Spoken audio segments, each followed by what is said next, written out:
Assalomu alaykum, meni kuzatib turganlar. Men bugun sizlarni FED ta'limiy platformasi bilan tanishtirmoqchiman. Hozirda ushbu platforma ta'limda eng ilg'or innovatsiyalardan biri bo'lib kelmoqda. Qanday ishlatishni sizlarga tanishtirib o'taman. O'ylaymanki, siz uchun juda ham foydali bo'ladi. Birinchi navbatda Google qidiruv tizimiga FED deb yozamiz va o'zi bizga keltirib chiqaradi. Bunga kiramiz. Hozir meniki to'g'ridan to'g'ri kirib ketdi.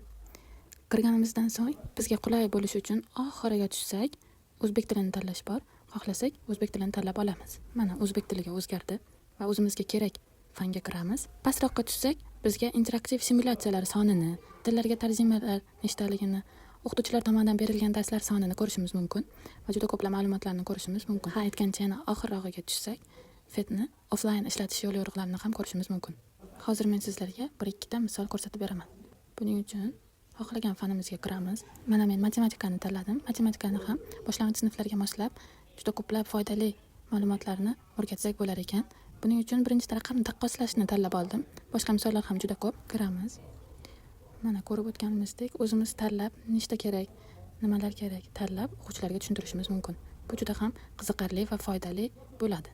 Yana bitta misol ko'rsatib o'tadigan bo'lsam, mana masalan fizikani tanlayman. Bunda ham har xil mavzular bor ekan. Tokni tanlaymiz.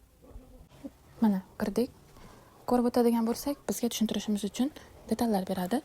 Mana men birinchi batareykani tanlab oldim. Keyin unga simlar ulaymiz. Sim ulashni ko'rsatamiz. Mana uladim. Endi lampochka olib ulaymiz. Mana natijada lampochka qay usulda yonganini ko'rishimiz mumkin. Endi buni uzilish jarayonini ham ko'rsatib o'tadigan bo'lsam, bunga uzib mana kalit qo'shib ko'rsatdim. Har xil usulda ko'rsatishimiz mumkin. Ular bunday ma'lumotlarni yuqori sinfga o'tgandagina bilmasdan, kichikligidanoq fundament hosil qilib borishadi. Bu o'qituvchi va o'quvchi uchun juda ham foydali. Chiqamiz va oynamizning o'ng tomoni tepasiga qarasak, bizga ma'lumotlar beryapti. Bittadan ko'rib chiqishlaringni tavsiya qilaman. O'qitishga kirsam, mana o'zi o'qituvchilar vazifalar berib qo'yadi. Mana masalan matematikani tanlasam, har xil vazifalar kelib chiqyapti.